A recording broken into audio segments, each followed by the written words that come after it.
মানিকগঞ্জের সাবেক স্বাস্থ্যমন্ত্রী জাহিদ মালিক স্বপনকে প্রধান আসামি করে আরও একটি মামলা করা হয়েছে। ঘিওর উপজেলার বানিয়াজুরি ইউনিয়নের যুবদলের যুগ্ম সাধারণ সম্পাদক মোহাম্মদ কিরণ মিয়া বাদী হয়ে মানিকগঞ্জ সদর থানায় এই মামলা দায়ের করেন।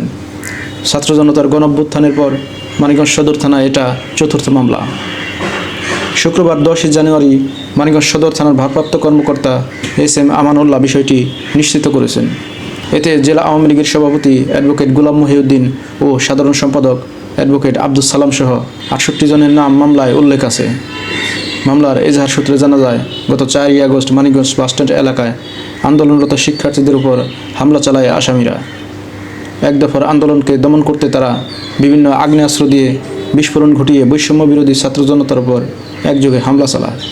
এতে মমতাজ চক্ষু হাসপাতালের সামনে 200 জন ছাত্র জনতা আহত হন ও পিটিআই গেটের সামনে আরও 1 থেকে 150 জন ছাত্র জনতা আহত হয়।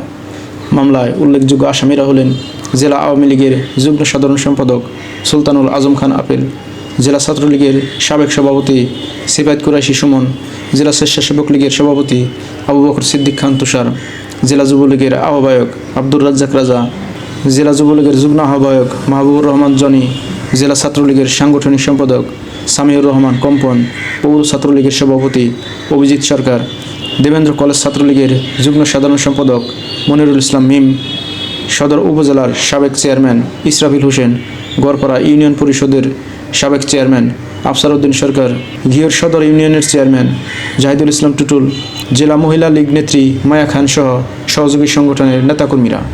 এই মামলায় আরও 300 থেকে 350 জনকে অজ্ঞাত আসামি করা হয়েছে।